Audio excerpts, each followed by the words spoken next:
근데 여기서 팁 하나 드리자면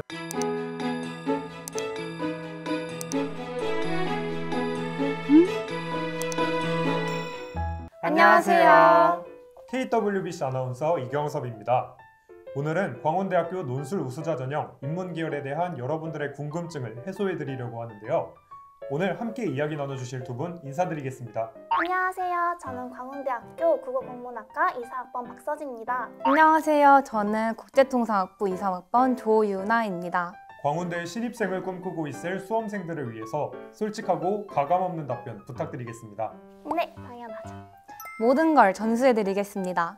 광운대학교 입시에 관심 있는 분들이 질문을 남겨주셨는데요. 첫 번째 질문입니다.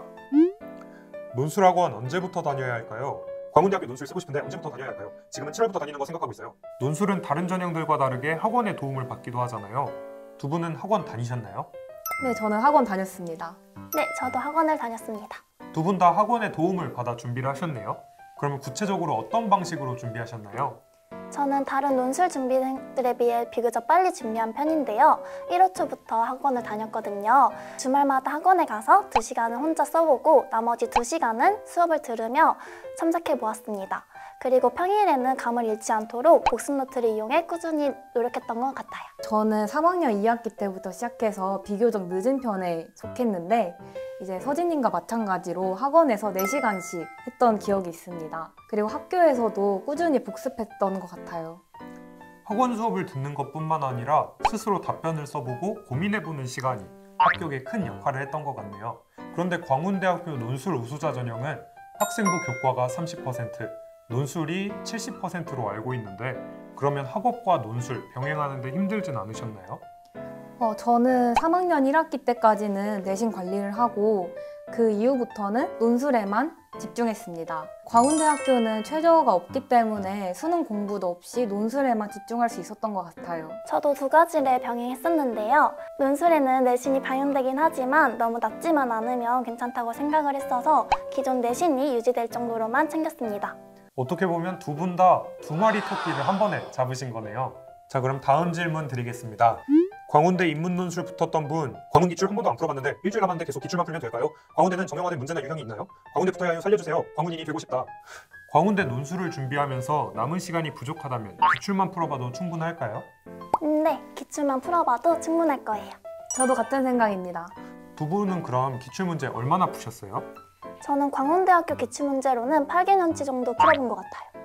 네, 저는 5년치 풀었습니다. 그리고 부족하다고 싶은 문제들은 더 풀어봤던 것 같아요. 와, 8개년과 5개년 치면 양만 해도 어마어마한데요? 근데 여기서 팁 하나 드리자면 광운대학교 입학처 홈페이지에 들어가 보신다면 2016년부터 작년까지의 논술 기출문제를 모두 보실 수 있으니 공부하시다가 한 번씩 들어가 보셔도 좋을 것 같아요. 문제 유형에 관한 부분은 뒤에서 조금 더 자세하게 다뤄볼게요. 이번 질문이 어떻게 보면 입시생분들이 가장 관심 있어 하실 부분인데요. 안녕하세요. 광운대 인문논술은 문제와 답안이 매년 정형화되어 있는지 궁금합니다. 글 구조를 논리 있게 쓰고 본인만의 표현을 잘 쓴다는 평가는 받았는데 너무 어려운 지문이 나오면 분석이 조금 부족하고 문학 지문이 나오면 제 주관이 자꾸 들어가 버리는 것 같아요. 저 같은 유형이 광운대 논술과 잘 맞을까요? 아니면 안 맞을까요? 서진님은 8년치, 유나님은 5년치 기출문제를 풀어보셨다고 하셨는데 먼저 준비해본 입장에서 보셨을 때 광운대학교의 기출 유형 어떻게 생각하시나요? 광운대학교 논술은 한 문항 속에 여러 논제 요구사항이 포함된 형식으로 출제됩니다. 그래서 무엇보다 논제에서 요구하는 바를 정확히 파악하고 제시문 간 연관성을 잘 파악해 작성하는 게 가장 중요하다고 생각합니다. 주로 지문이 긴 장문형 독해 문제가 출제되는데 문제가 간단한 듯 매우 복잡하기 때문에 정말 꼼꼼히 읽어주셔야 합니다. 그리고 논제에서 요구하는 핵심 키워드들을 잘 캐치해서 답안에 적으시는 게 정말 중요한 포인트인 것 같습니다. 들어보니 긴 지문 안에 집중해서 봐야 할 요소들이 정말 많은 것 같은데요. 제시문 간 연관성을 잘 찾고 그리고 키워드들을 쏙쏙 뽑아내라. 맞죠? 네. 마지막 질문 드리겠습니다. 광운대 논술만의 꿀팁 같은 게 있을까요? 제가 학원이나 인강을 수강해보면서 느낀 점이 이렇게 다 똑같은 구성 방식으로 배우고 쓰다 보면 모든 학생들의 답안이 다 획일화되지 않을까 생각들더라고요. 그럼 모든 학생들의 답안이 다 비슷비슷해질 거고 제가 눈에 띌 확률이 줄어들지 않을까요? 교수님들이 채점 방향을 바탕으로 점수를 부여하시는 건 알고 있지만 그래도 뭔가 논지에 벗어나지 않는 선에서 차별화가 필요할 것 같다고 생각해서요. 혹시 논술 합격수기나 공부 꿀팁, 광운대만의 논술 팁 같은 거 알고 계시면 전수 부탁드립니다. 이런 고민을 하는 수험생들에게 해주실 만한 조언이 있을까요? 아무래도 입시 논술은 자신의 생각을 쓰기보다는 논제에서 요구하는 바에 맞춰 글을 작성하는 게 가장 중요하기 때문에 자신의 주관적인 생각이 조금 들어가면 많이 위험해요. 그래서 무엇보다 문제를 정확히 파악하고 핵심 키워드를 파악해 글을 작성하는 게 가장 중요하다고 생각합니다. 아무래도 특이한 답안은 위험하니 정석에 가깝게 쓰시는 걸 추천드립니다. 광운대학교 논술 가이드북에 기재된 모범 답안이 광운대학교가 원하는 답안이라고 볼 수 있기 때문에 이 모범 답안과 비슷하게 작성하시면 합격하실 수 있을 겁니다. 확실히 논술은 절제된 매력이 있는 것 같아요. 정형화된 틀 안에 자신의 의견을 잘 녹여내는 게 핵심이겠네요.